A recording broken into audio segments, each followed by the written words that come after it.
My parents grew up in different parts of rural India. My mom's family owned a farm, and her oldest brother worked tirelessly so that my mom could go to school and eventually college. In the days where women doing school was not considered an option.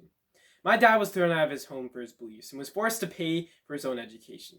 My parents suffered and went through hardships to their education, and it is because I believe that this process made them more responsible that I stand to negate this resolution of having the federal government cancel up to $50,000 in student loan debt for every person with student loan debt.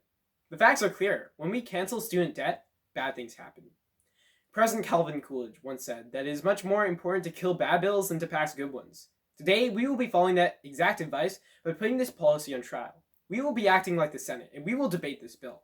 Ultimately, through this speech, I will be showing you why this plan fails both the goals of responsible policymaking and net benefits, the three primary and distinct reasons. But before we do that, I really want to quickly go over one point of resolution analysis, and that is of not Warren's plan. Not Warren's plan. Now, my video is one drop in a giant sea of other videos from other competitors, and I bet most, if not all of those other competitors, claim that today we are passing Warren's plan.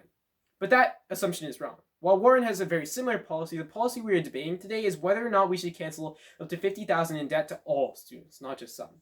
Additionally, the resolution does not specify that the funding is the same as Senator Warren's wealth tax funding. Therefore, the most logical assumption is that all taxpayers will pick up the burden. But more on that later.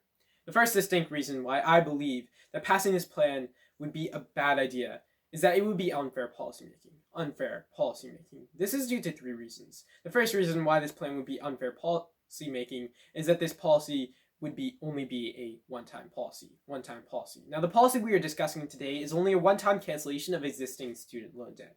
Two problems here. The first is that this is unfair to students who might take on student debt in the near future. For example, I'll be going to college in the fall of 2021. If I take a student loan, then I will not get that same student loan forgiveness as current students will be getting right now. This is unfair, and not just to me, but to all my fellow and future classmates to come. The second is that this problem would just come back again. Passing this policy would not fix the problem of expensive higher education.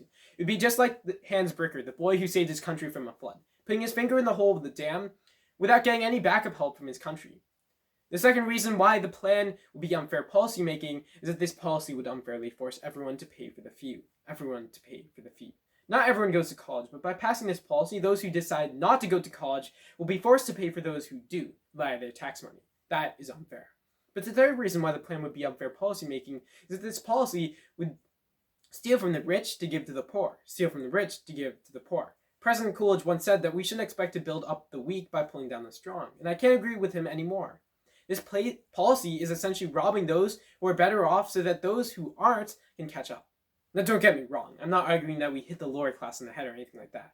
I'm just arguing that the upper and middle classes should not be thrown under the bus just because they are better off, which I'm sure we can all agree would be very unethical. The second distinct reason why I believe passing this policy would be harmful is that it does not teach responsibility. Now, my parents taught me that if I want to be successful, I need to work. If I do not work, then I do not eat. These students took out these loans, not the American people. The American people should not be asked to bail these students out. Passing this policy would set the precedent that while the government can always come in and bail students out at any time, no problems, no worries, no consequences for their actions. It teaches the students that they do not have to be financially responsible or good stewards with their money, that they can take out loans that they know they can't pay back. It allows them to pick more expensive colleges and to spend more money than they would have normally for a decent education. That takes us to the third distinct reason why passing this policy ultimately would be harmful, and that's because it would make American taxpayers pick up the burden. When all is said and done, we have to remember that it is us, the taxpayers, who pay for this policy. Senator Warren's similar policy, according to Politico, will forgive up to $640 billion. That's $640 billion that Americans will lose out on. But her policy will only cancel the debt of people who make less than $100,000 per year. So the real price is going to be several times this. President Coolidge once said that I favor the policy of economy, not because I wish to save money, but because I wish to save people, and that is the point. This policy will hurt all Americans alike, including students, since they will all be forced to pay off each other's debts through their tax money. Americans who have decided not to go to college will still be forced to pay for college without getting a higher education for themselves. Today, we put this policy on trial. We as Congress have examined its impacts and have ultimately decided that this policy would neither be responsible nor bring about any net benefits. Thank you. I'm asking for your ballot.